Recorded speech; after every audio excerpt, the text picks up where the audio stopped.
draft artikel. Draft artikelnya kan sudah ada judul, kemudian sudah ada rumusan masalah. Coba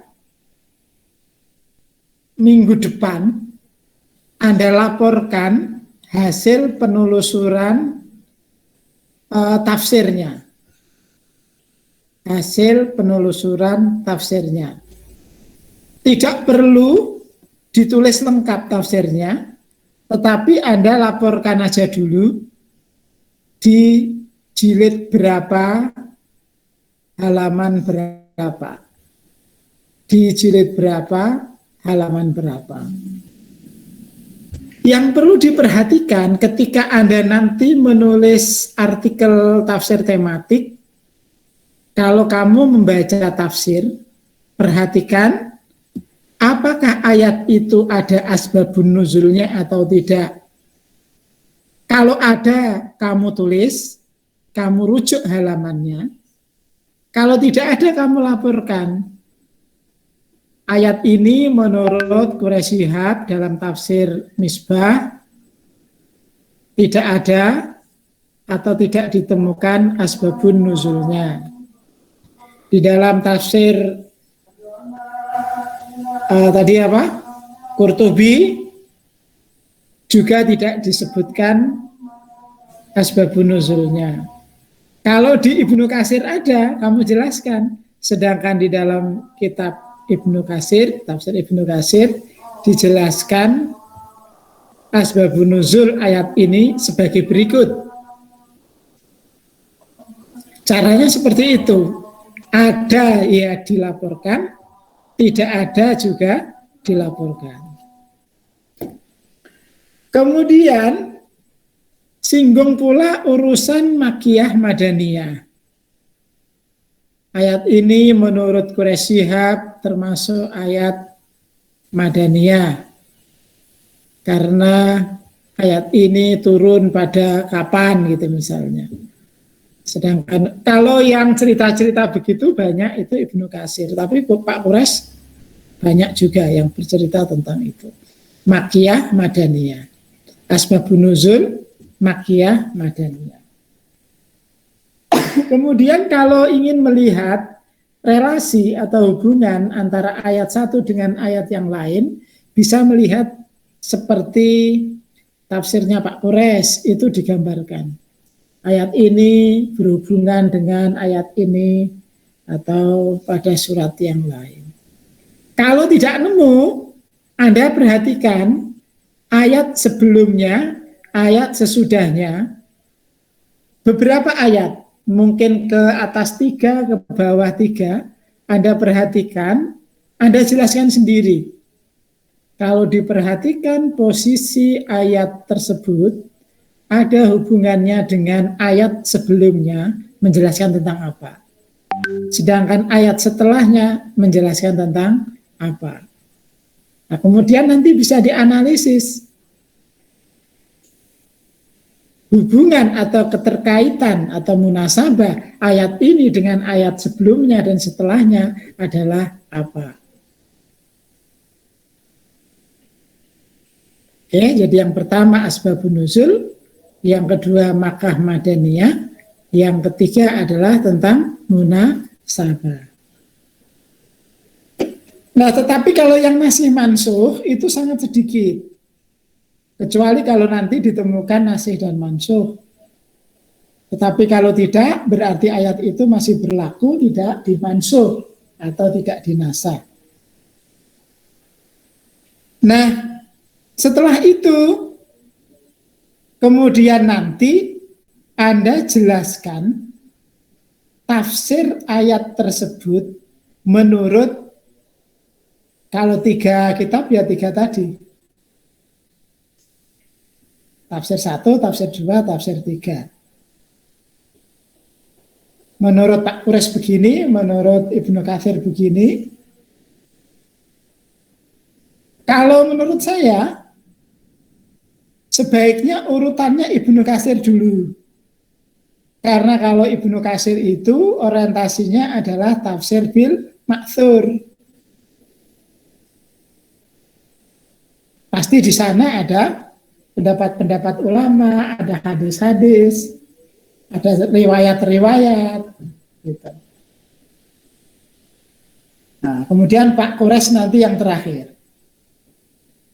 Pak Quraisy yang terakhir. Nah, setelah dijelaskan tentang tafsirnya, berikutnya Anda jelaskan tentang perspektif ilmu gizi. Jadi yang pertama menjelaskan tentang ayat, mungkin terjemahnya asbabun nuzul, makkah madaniyah, munasabah, pendapat mufassir tentang ayat itu. Kemudian berikutnya adalah penjelasan tentang gizi. Nah, setelah pembahasan tentang gizi, nanti dihubungkan antara ilmu gizi dengan ayat tersebut sesuai dengan rumusan masalah yang saudara angkat. Kalau misalnya Anda bertanya tentang di manakah ayat-ayat tersebut dijelaskan, maka Anda sebutkan zaitun ada di beberapa tempat, satu ini, dua ini, tiga ini. Nah, kemudian dilihat asbabun nuzulnya, makkah madaniyahnya, munasabahnya, penafsirannya. Berikutnya dihubungkan dengan penjelasan tentang gizi di pembahasan. Nah, setelah itu nanti ada dialog antara ilmu gizi dan ayat sesuai dengan rumusan masalah yang saudara buat. Kemudian kalau sudah selesai di pembahasan, yang terakhir kesimpulan. Kalau mau dibuat sistematikanya, pertama pendahuluan. Pendahuluan ini menjelaskan tentang wacana, perbincangan, tema Anda, relevansinya dengan kehidupan sekarang, sehingga perlu ditulis. Kemudian yang bagian kedua, atau anggap saja pertama itu A, B, deskripsi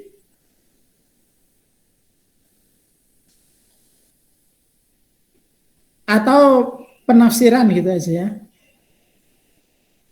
Penafsiran sesuai tema. Ayat-ayat Al-Qur'an, zaitun dalam Al-Qur'an. Penafsiran Al-Qur'an tentang zaitun dan seterusnya. Nah, di dalam penafsiran ini yang perlu dijelaskan adalah teks ayatnya, terjemahnya, asbabun nuzul masing-masing ayat, makkiyah madaniyah, munasabah, dan penafsiran mufassir. Membuatnya adalah per ayat dulu. Untuk membuatnya per ayat berarti ayat yang suratnya lebih mudah, nomor suratnya lebih mudah ditaruh di depan, yang suratnya belakangan, nomornya besar ditaruh di belakang. Jadi misalnya kamu ketemu zaitun ada 3 atau 4, maka urutannya adalah zaitun surat apa? Ayat zaitun pertama itu adalah surat yang paling kecil. Yang kecil itu kan pertama Fatihah, yang kedua Baqarah, dan seterusnya, itu urutannya. Nah, masing-masing setelah itu ada terjemahnya, teksnya, terjemahnya, kemudian asbabun nuzulnya, kemudian makkah madaniyahnya, kemudian munasabahnya, kemudian tafsir. Nah, dan seterusnya sampai ayatnya selesai, kemudian C, pembahasan. Kalau pembahasan itu nanti hubungkan dengan disiplin ilmu gizi. Maka kalau yang A itu pendahuluan, B itu adalah penafsiran Al-Quran tentang zaitun. Nah, yang C ini pembahasan yang kalau diberikan judul adalah zaitun dalam perspektif ilmu gizi. Nah, zaitun dalam perspektif ilmu gizi itu nanti urean zaitun itu apa.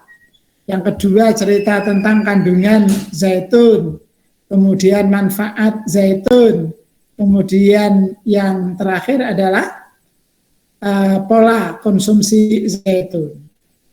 Nah, setelah itu yang D adalah kesimpulan. A pendahuluan, B penafsiran, C penjelasan tentang gizi, D kesimpulan.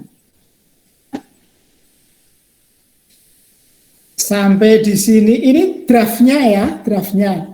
Harapannya minggu depan draftnya jadi. Kalau draft berarti isinya belum. Isinya belum, ini baru draft. Nanti akan saya lihat, saya akan periksa, kemudian nanti akan didiskusikan satu per satu. Nah, berikutnya begini, teknik penulisannya itu menggunakan kaidah karya ilmiah. Kalau menggunakan kaidah karya ilmiah,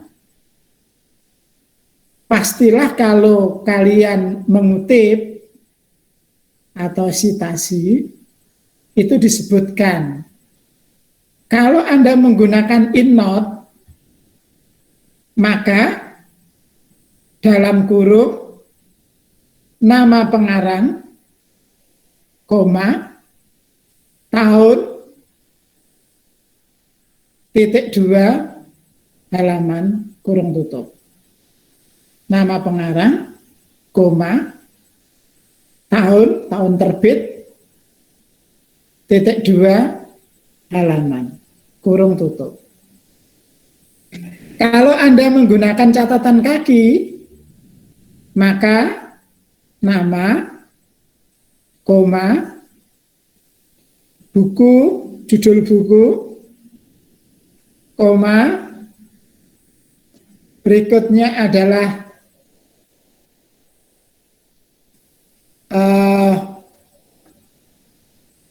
tempat terbit,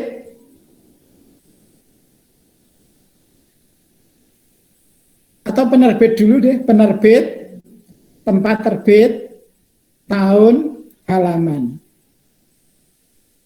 Ada yang menulis kota dulu, baru nama penerbit, misalnya Bandung, bla bla bla, atau Semarang, bla bla bla.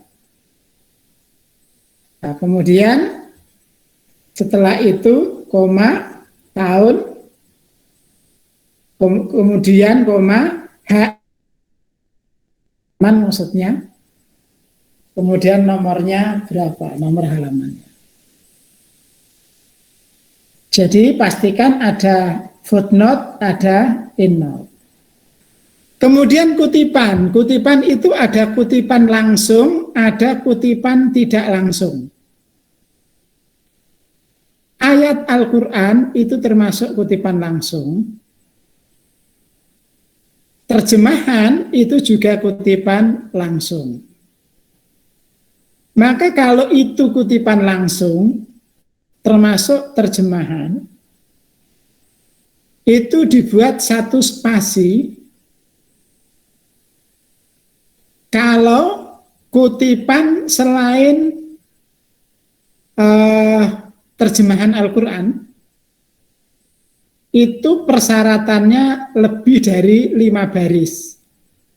Kalau 5 baris dibuat satu spasi, diberikan tanda kutip. Tetapi kalau terjemahan, semuanya satu spasi. Terjemahan semuanya satu spasi, Tetapi kalau kutipan langsung tidak terjemahan, baru ditulis satu spasi kalau lebih dari 5 baris. Kutipan langsung adalah kutipan yang dipindah langsung dari teks yang dikutip. Berarti tidak boleh menambah pun tidak boleh mengurangi teks yang dikutip. Kemudian ditulis satu spasi kalau 5 di atas 5 baris. Kalau kurang dari 5 baris berarti ditulis dalam paragraf sebelumnya, jadi lanjutan paragraf berikutnya, diberi tanda kutip, spasinya sesuai dengan spasi paragraf kalian. Kalau 1,5 ya 1,5. Tetapi kalau kutipan langsung yang lebih dari 5 baris, dibuat paragraf sendiri, diberi tanda kutip pembuka dan penutup. Kalau lebih dari 5 baris berarti ditulis satu spasi. Kalau kurang dari 1 baris ditulis dalam paragraf yang bersangkutan masuk, tidak tersendiri, diberikan tanda kutip, kemudian paragrafnya tetap 1,5. Itu kalau kutipan langsung. Berikutnya kutipan tidak langsung. Yang dimaksud dengan kutipan tidak langsung adalah mengutip intisarinya saja, tidak teksnya. Mengutip intisarinya saja, bukan teksnya. Berarti intisarinya, pikiran yang kamu rujuk, bahasanya menurut bahasa kamu sendiri. Kalau kutipan tidak langsung, maka tidak berlaku tanda kutip dan pembuatan satu spasi. Tidak berlaku tanda kutip dan tidak berlaku satu spasi. Yang dikutip hanya intisarinya saja. Nah, kapan kita mengutip langsung dan mengutip tidak langsung? Kalau misalnya ada seorang tokoh mengemukakan tentang definisi, maka sebaiknya dilakukan kutipan langsung. Tetapi kalau tokoh tersebut menjelaskan tentang uraian, maka dibuat kutipan tidak langsung yang ditulis hanya intisarinya saja. Itu tentang kutipan langsung dan kutipan tidak langsung. Untuk rujukan bisa in-note, bisa footnote. Kemudian lengkapi dengan daftar pustaka di belakang. Perhatikan di samping Al-Quran terjemahan, juga tafsir Al-Quran, kalian diharapkan mengakses jurnal-jurnal ilmu gizi atau jurnal penelitian Al-Quran yang berhubungan dengan gizi. Nah, itu nanti akan digunakan untuk kelengkapan penulisan artikel yang dikumpulkan pada saat ujian akhir semester. Maka di dalam mid semester ini adalah draftnya. Draftnya itu ya A pendahuluan, B penafsiran tentang apa, 1, 2, 3, 4, C penjelasan tentang gizi, D kesimpulan. Tetapi kamu tulis juga tafsir-tafsir yang kamu temukan, kemudian halaman berapa tafsir itu kamu rujuk. Untuk draftnya begitu. Nanti sambil berjalan kita akan urai, tapi tentu tidak semua ya. Nanti ada garis besarnya masing-masing melaporkan hasil kerjanya. Setelah itu kita akan diskusikan dan dibicarakan kayak bimbingan skripsi gitu loh ya. Nah, modelnya kayak bimbingan skripsi. Tetapi karena mungkin saking banyaknya saya tidak bisa membaca, maka kamu deskripsikan dulu secara umum, kemudian kamu tanyakan hal-hal yang menurut kamu perlu ditanyakan. Ini berkenaan dengan UTS dan UAS. Kalau ada pertanyaan, saya silakan. Karena saya ceritanya panjang tadi. Ada pertanyaan? Izin bertanya, Pak. Izin bertanya. Firdausil dulu, Firdausil. Nah, nanti kan kita nyantumin ayat. Itu ada asbabun nuzul. Nah, yang dicantumin itu ayat yang kita temuin semua atau yang kita pilih saja, Pak? Yang akan dibahas. Gini, tentang ayat. Semua ayat dideskripsikan.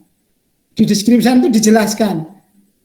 Zaitun disebutkan di dalam Al-Quran, surat ini, ayat ini, surat ini, ayat ini. Kemudian bisa jadi ayat-ayat itu ada yang menjelaskan tentang yang kamu akan teliti.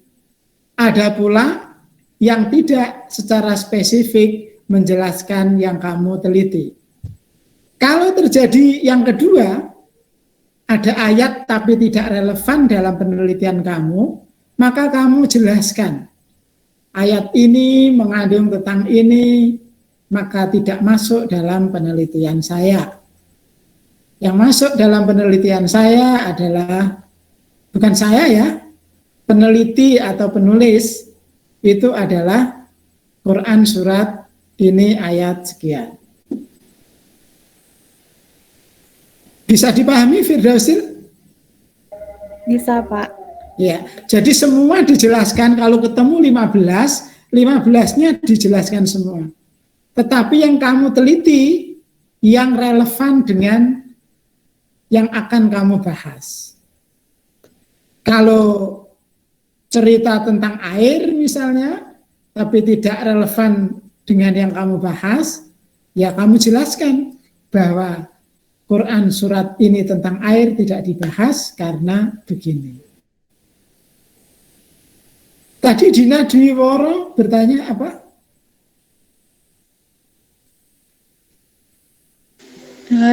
Bisa bertanya terkait pengumpulan draftnya, Pak? Apa seperti biasa? Saya kira-kira seminggu kamu selesai enggak nih? Seminggu berarti minggu depan. Kan hanya draft toh?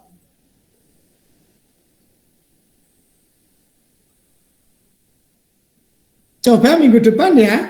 Jadi minggu depan kalian sudah mengirim draft, kemudian minggu depan itu pula kita bahas draft yang saudara kirim, sekalian nanti dilengkapi dan diperbaiki. Ini seperti bimbingan skripsi kelompok gitu loh. Nah, sambil nanti saya menjelaskan tentang perspektif ulumul Qur'annya. Gimana Dina? Halo Dina. Baik, Pak. Nanti. Jelas ya? Iya, Pak. Berikutnya siapa lagi yang mau bertanya? Baik, kalau sudah tidak ada yang bertanya, mulai sekarang lanjutkan pekerjaan kalian. Yang pertama tadi kirim link tafsirnya, yang dua, kemudian masing-masing mahasiswa menelusuri ayat-ayat yang sesuai dengan tafsir yang dikirim oleh Dina Dwiworo, terjemahan tafsir Al-Qurtubi dan tafsir Ibnu Katsir. Tafsirnya Pak Kures sekalian dikirim di sini, Woro, biar nanti kalau temannya ada yang hilang atau keteringsut bisa ditemukan lagi. Cukup ya? Baik. Izin bertanya, Pak. Oke, silakan Ani. Ayatnya yang kita cantumin itu harus sesuai yang kita cari sesuai kata kunci, atau boleh nyari yang lain tapi nyerempet-nyerempet ke yang kita bahas, boleh nggak, Pak? Oke.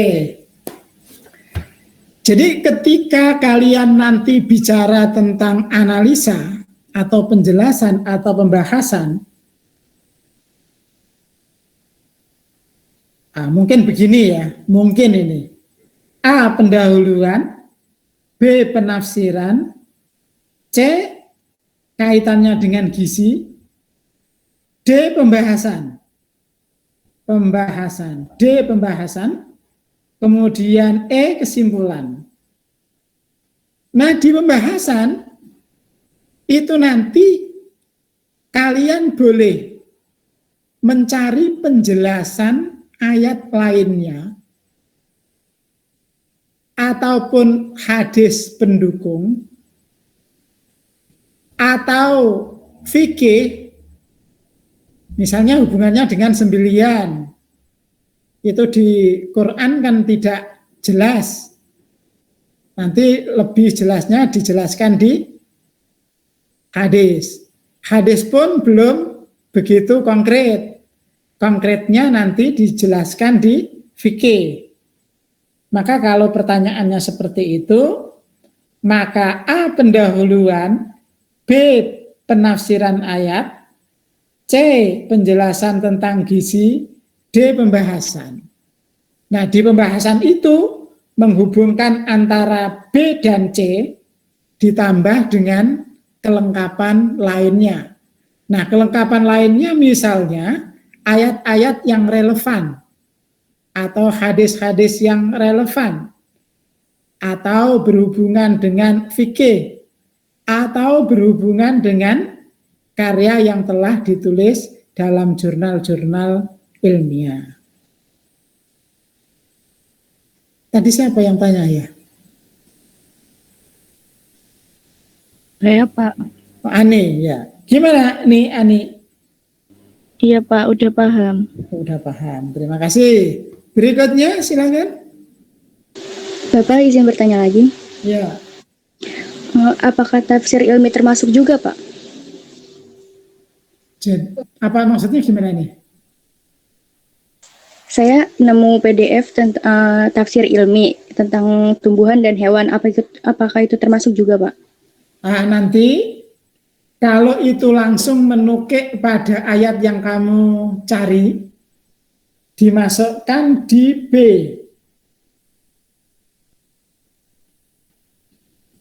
Kalau itu langsung menukik pada tafsir yang kamu cari, ayat yang kamu cari, dimasukkan di B. Tetapi kalau itu hanya pelengkap, dimasukkan di D. Paham maksudnya? Iya, Pak. Kalau itu misalnya seperti kelasnya buku, kelasnya jurnal, itu dimasukkan ke D. Tetapi kalau kelasnya itu tafsir, dimasukkan di B. Kalau tafsir ilmi, benar-benar kajiannya tafsir, letaknya di B. Tetapi kalau penjelasan pelengkap, dimasukkan di D. Jelas, Dina? Iya, Pak. Terima kasih, Pak. Berikutnya, siapa lagi? Cukup? Baik, selamat bekerja. Mudah-mudahan sehat dan manfaat apa yang kalian pelajari. Kita akhiri pertemuan ini dengan membaca hamdalah. Alhamdulillahirabbil alamin. Wassalamualaikum warahmatullahi wabarakatuh.